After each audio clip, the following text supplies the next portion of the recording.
অসম্ভব ভালো। খুব সুন্দর একটা গল্প দেখলাম, খুব গুছানো একটা গল্প দেখলাম, যেটার মধ্যে আসলে সব কিছুই পাইছি। লাস্টে আসলে ইমোশনাল হয়ে গেছি, খুবই ভালো লাগছে। আমি ওই প্রথমেই বললাম যে টাচ করেছে, নির্মাতা যে গল্পটা বলতে চাইছে আমি একদম ঠিকঠাক ওই গল্পটার মধ্যে ছিলাম।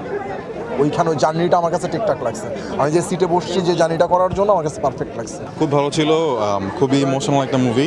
অ্যান্ড হলেও আসলে অনেকে শেষ পর্যন্ত দাঁড়িয়ে দাঁড়িয়ে দেখেছে এবং কেঁদেছে। So I think it's brilliant film. অবশ্যই আমি বলবো যে এই ঈদের বেশ কয়েকটা মুভি আমার দেখা হচ্ছে, জঙ্গলি ইজ প্রবাবলি দ্য বেস্ট।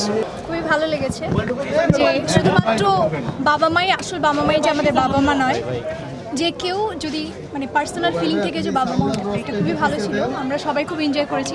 অবশ্যই দেখা উচিত, বাবা মেয়ের ছবি। আমরা সবাই ফ্যামিলিয়ার, পরিবারের সঙ্গে আমরা সবাই খুব আবদ্ধ, সুতরাং প্রত্যেকটা ফ্যামিলি থেকে দেখা উচিত, দেখা দরকার। খুব ভালো লেগেছে আমার। বুবলি, সিয়াম সবার অভিনয় অনেক চমৎকার হয়েছে, খুব ভালো লেগেছে। সবাইকে দেখা উচিত সিনেমাটা। একই মুভিতে অনেক মেসেজ সমাজের জন্য, আর সিয়াম আমার মেয়ের জামাই, সোসাইটির জন্য অনেক মেসেজ যেগুলো এতদিন অন্যরকম ছিল। এর মাধ্যমে যদি চেঞ্জগুলো আসে তাহলে অনেক ভালো হবে, এটাই আশা করি।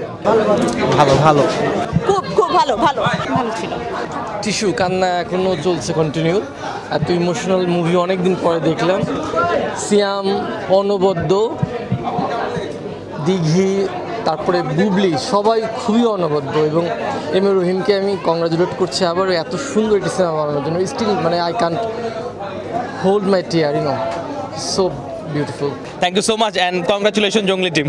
আমি মুভি সাধারণত তেমন একটা দেখি না, কিন্তু আজকে আমার সাকসেস হয়েছে মুভি দেখাটা, খুবই ভালো লাগছে।